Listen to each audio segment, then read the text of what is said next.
Salut à tous et à toutes, j'espère que vous allez bien. Et non, c'est pas une vidéo sur un nouvel arrivage, c'est un tuto pour les débutants. Ça fait longtemps que j'en avais pas fait un, donc je vais en refaire un. En ce moment, il y a les essaimages qui approchent. Beaucoup de nouveaux en achètent. Donc c'est parti. Donc on va commencer par vous avez reçu vos traînes. Donc là j'ai pris une petite Scutellaris, pour exemple, car j'ai plus d'eau. Donc on va dire que vous l'avez reçu, que le vendeur l'a envoyé par sécurité sans eau. Vous devez la changer de tube. Donc déjà, pour préparer votre tube, prenez un tube. Gros diamètre si c'est une grosse espèce. Par exemple 18 à 25 ou 30. Et sinon, normal, entre 15 et 16. Donc celui-là, il est un peu gros. Mais c'est pour l'exemple. Donc en verre, privilégiez le verre. Le plastique, je conseille pas. Ça peut être suivant les plastiques un peu nocif. Où le développement se fera moins vite. Au risque de perdre la fondation aussi. Donc vous le remplissez d'eau. L'eau en bouteille. Hein.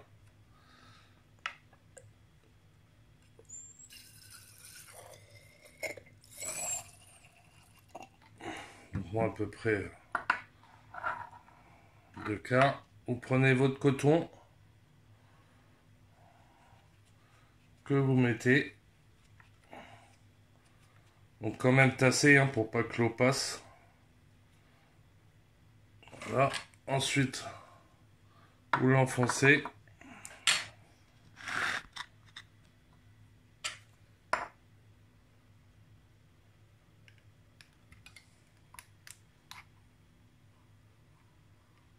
À peu près la moitié. Suivant l'humidité qu'elle aura besoin. Voilà, c'est fait. Vous retournez, vous vérifiez que vous l'avez bien mis. Que l'eau ne passe pas.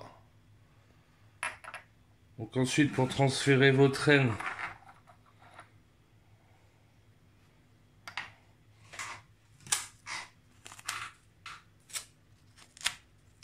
un bout de scotch. Bon, moi j'ai pris du sparadrap. Hein.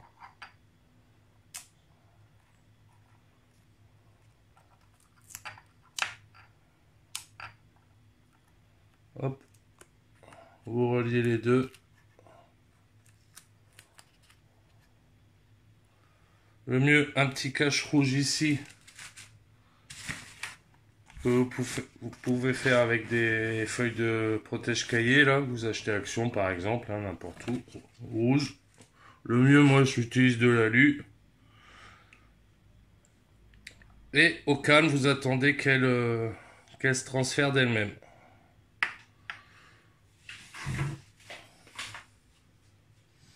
Donc ensuite, pour la nourrir, tout simple, vous coupez un bout de tuyau. Bien sûr, pour la nourrir, c'est à l'arrivée, suivant les espèces, des premières ouvrières. Sinon, on ne nourrit pas les reines. Sauf celles qui sont pas claustrales. C'est-à-dire qu'on a besoin de se nourrir pour faire leur couvain. Tout ce qui est Fetchenko, Messor, etc., on ne nourrit pas. Donc un bout de tuyau, vous le coupez en deux. Vous voyez, hop. Vous faites votre liquide sucré, donc par exemple, eau sucre roux, eau sirop d'agave, eau sirop d'érable, etc., etc. Perso, moi j'utilise que du sirop d'abeille, sirop d'agave et sucre roux. Sucre roux, c'est la base pour toutes. Elles aiment ça. À part vraiment les fondations chieuses. Ça m'est déjà arrivé. Donc vous mettez vous achetez les cotons-tiges, vous coupez la boue, vous laissez tremper quelques minutes, une minute que ça s'imbibe bien de votre liquide sucré et vous le posez sur le bout de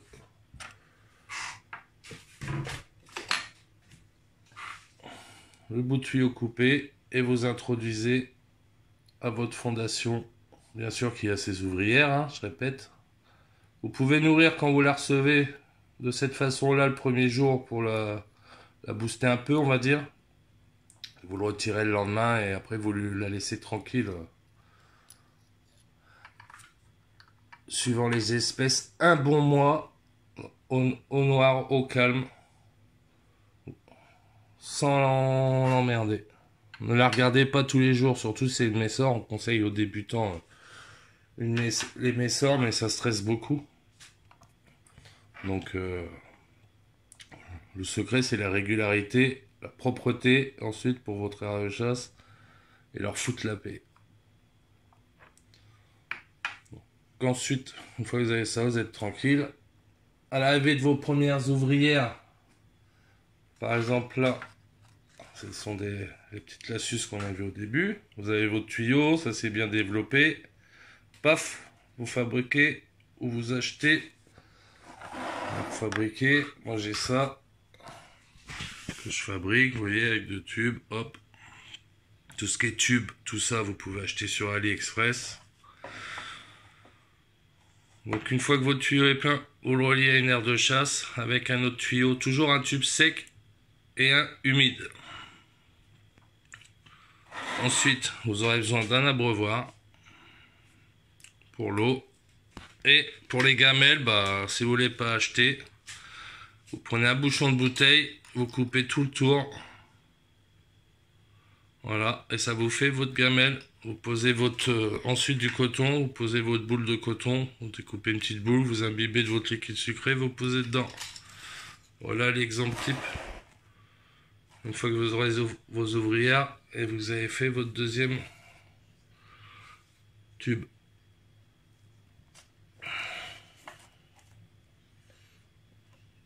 Surtout bien les laisser tranquilles.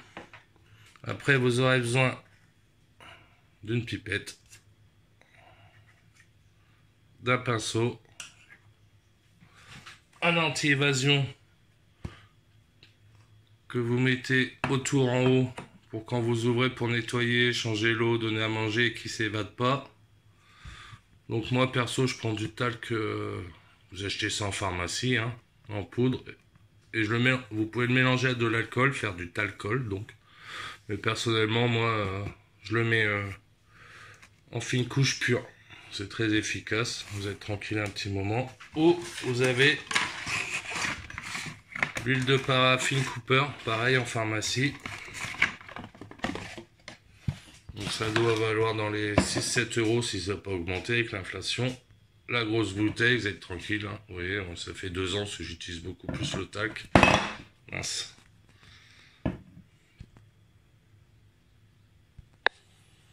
Une petite loupe binoculaire.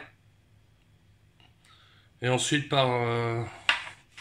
ensuite, suivant les espèces, vous aurez besoin d'un tapis chauffant. Donc la taille suivant le nombre de fondations ou de votre nid. Hein. Et un thermostat, très important. Plus un autre thermomètre pour vérifier, parce que ça arrive que le thermostat puisse déconner. Donc je refais un tour sur la nourriture. Vous avez par exemple sirop d'agave, vous voyez. Perso, il est pas bio. Hein. Il n'y a jamais eu de soucis. De toute façon, le bio, c'est un peu de la connerie, personnellement. Et le sucre roux, par exemple, parce que j'ai pris ça. Voilà. Ensuite, vous pouvez aussi leur donner des petites blattes. Moi, je fais l'élevage, mais taille adaptée à la colonie, bien sûr. Ou que vous coupez en deux avec un ciseau, ou que vous ébouillantez pendant 2 secondes. Et vous leur donnez.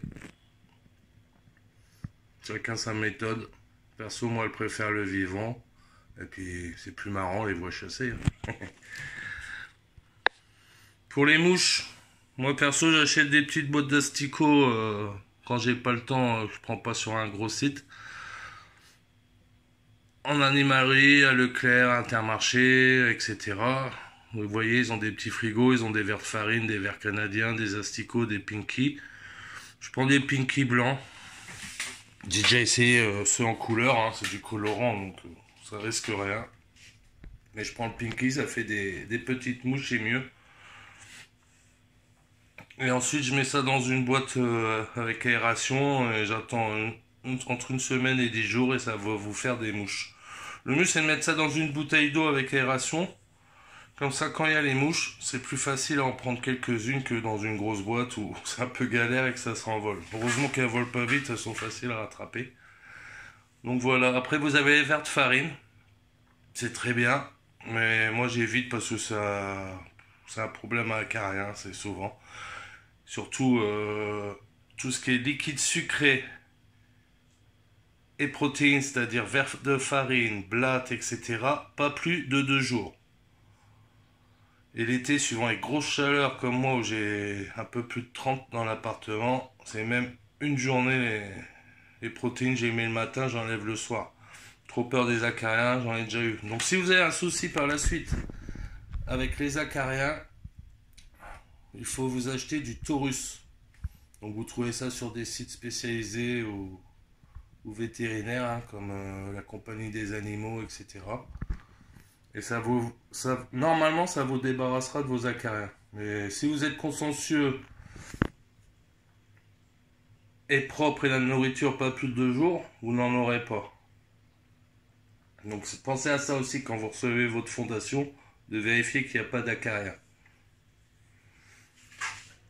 Voilà. Donc ensuite, quoi dire encore? Donc pour le matériel sur AliExpress, hein, tapis chauffant, vous l'avez entre 5 et 10 euros, 20 watts, etc. Suivant la puissance. Prenez un grand vendeur, livré en 12 jours. Maintenant c'est livré en 12 jours, donc ça va très vite. Et ensuite, le thermostat, pareil, perso, je les ai tous achetés sur Ali. Donc vous avez certains modèles qui sont bien, d'autres non. Donc en ce moment, il y a celui à 15. Il a dû augmenter un blanc, vous voyez. Il est très très bien. Enfin, n'hésitez pas en commentaire si vous avez besoin de renseignements plus. Hein. Bon, une fois que votre fondation là se développe bien, que ces deux tuyaux, ces deux tubes à essai commencent à être remplis, l'air de chasse, galère pour les nourrir, échanger et tout. Là, vous pouvez penser à les mettre en nid. Un nid adapté à votre fondation ou colonie, bien sûr. Faut pas qu'il soit trop grand car il y aura un risque qu'il stocke les déchets et après il risque d'acariens ou de stresser la gine. Donc pour les ponérines, ça sera un nid avec un substrat obligé, hein, sauf certaines. Pour toutes les autres, faites-vous plaisir. Hormis le nid creusable sable, c'est de la merdouille, il faut vraiment de l'expérience. Sauf les nouveaux nids qu'ils font avec le nouveau substrat là. Mais sinon, restez au plus simple. Nid baissé, c'est très bien, etc. Ensuite, pour les messors, par contre, il vous faudra un nid blindé obligatoirement. Ça creuse. Il y en a qui vont dire, ouais, moi je le fais, je mets un blindage morticole ou plâtre résiné, machin. Non, c'est de la connerie, franchement. Moi j'ai une colo de 10 ans. Elles sont très nombreuses. Et là, je me les fais moi-même. Mes nids, comme vous savez, elles m'ont traversé mes 3 couches de blindage. C'était ciment blanc, morticole et plâtre résiné. Et elles me l'ont traversé.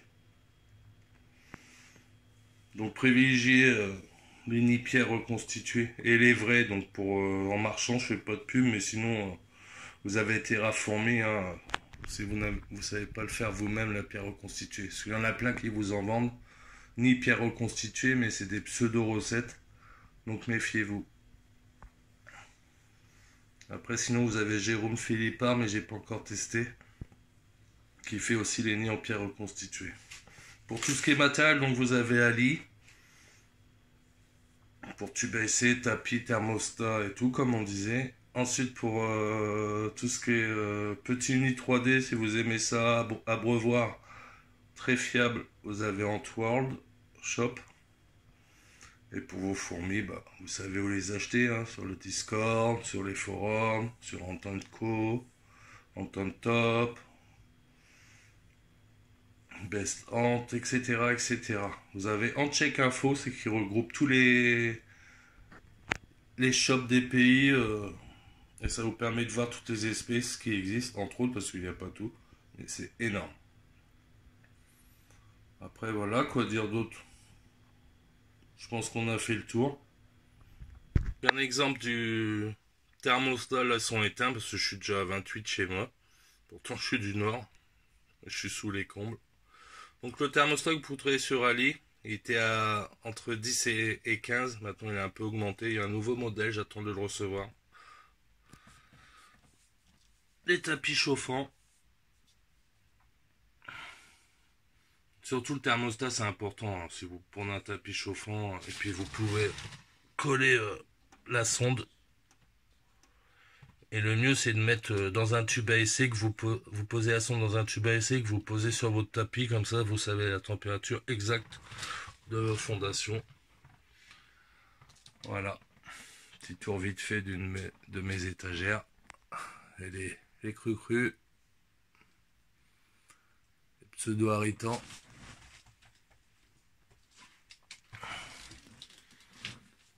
Mais au début, franchement, foutez-leur la paix, surtout si c'est des messors, de toute façon, mais même toutes, foutez-leur la paix le temps que vous avez leurs ouvrières. Et pensez qu'après, c'est quand même du boulot. Hein. Vous pouvez voir une grosse colonie de messors. Et encore un grand nid. Il y a un bac qui sont encore une quarantaine, doivent être bien 2-3 000 dans le bac, si c'est pas plus. Carrément percé. Mon nid.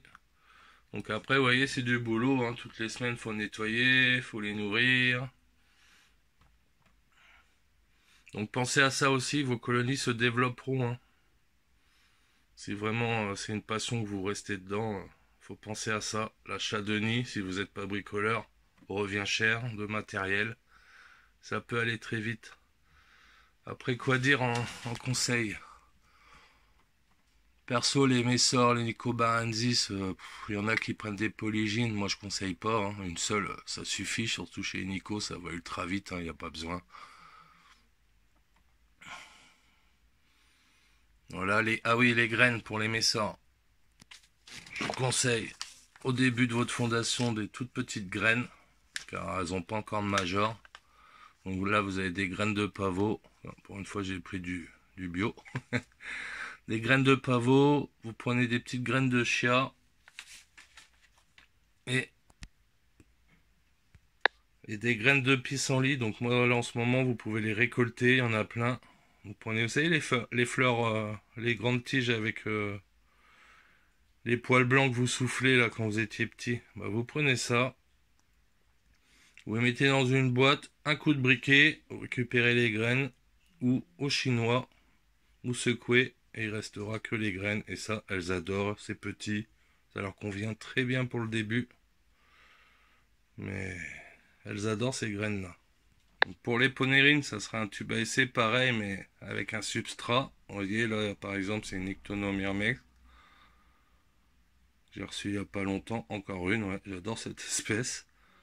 Donc là, vous voyez, elle a un beau couvain, on ne voit pas derrière, mais ça leur convient très bien. Et ensuite, ça sera un petit terrain que vous faites. Vous voyez, là, les galeries sont derrière le nid baissé. Donc, à vous mettront de la terre, hein, donc vous verrez rien de toute façon. Vous les verrez à la nuit tombée se balader chasser. Donc là dedans il y a des blades, vers de terre, cloporte, porcellodiarie et des colomboles, très important. Voilà. Je pense qu'on a fait le tour. Je vois pas quoi vous dire d'autre. De toute façon, si vous avez des questions, n'hésitez pas. Postez en commentaire, je vous répondrai. Voilà, j'espère que ça va aider certains débutants, que j'ai rien oublié. Parce que dans l'habitude, depuis le temps, c'est vrai que je pense pas aux nouveaux qui débutent et tout. Et j'ai voulu faire cette vidéo, parce que j'en ai marre franchement d'entendre des conneries sur Facebook par exemple. Donc après les conseils, comme pour la nourriture, je vous ai pas dit faut donner ça, c'est des préférences. Chaque colonie est différente. J'ai plusieurs fondations de messors par exemple, certaines messors n'aiment pas certaines graines et d'autres en raffolent. Sont toutes différentes. Par contre pour la taille des graines, ça oui c'est important. Voilà. Bon bah, dernier conseil, surtout ne soyez pas pressé de les mettre en nid. La plupart des erreurs de tout le monde, hein, Moi, le premier, quand j'ai débuté, pressé de mettre en nid. Et vous avez une chance sur deux de perdre votre colo ou qu'elle se développe mal. Donc ne soyez pas pressés et dans la régularité et leur foutre la paix, franchement. Il y a des fondations, moi des colonies que j'ai oubliées carrément, je nourrissais 2 fois par mois et que je regardais pas du tout, elles se sont développées incroyablement plus vite. Vous voyez, là j'ai mis les blattes hier, bah, je vais les enlever aujourd'hui. Voilà. Bon bah je pense que j'ai fait le tour. Allez, je vous souhaite à tous une bonne journée. J'espère que ce tuto vous aura été utile pour certains. Et si j'ai oublié des choses, n'hésitez pas à mettre en commentaire. Allez, bonne journée à tous. Et bienvenue pour les nouveaux dans la myrmécologie. Et merci à vous de me suivre, de commenter. Surtout, c'est important pour augmenter le flux. Et puis, bon, on est encore loin des 500, mais j'ai hâte. Ça sera un super concours. Il y aura de belles espèces à gagner et des bonis dans ce genre-là ou autre. Allez, salut à tous et à toutes. À bientôt pour de nouvelles aventures.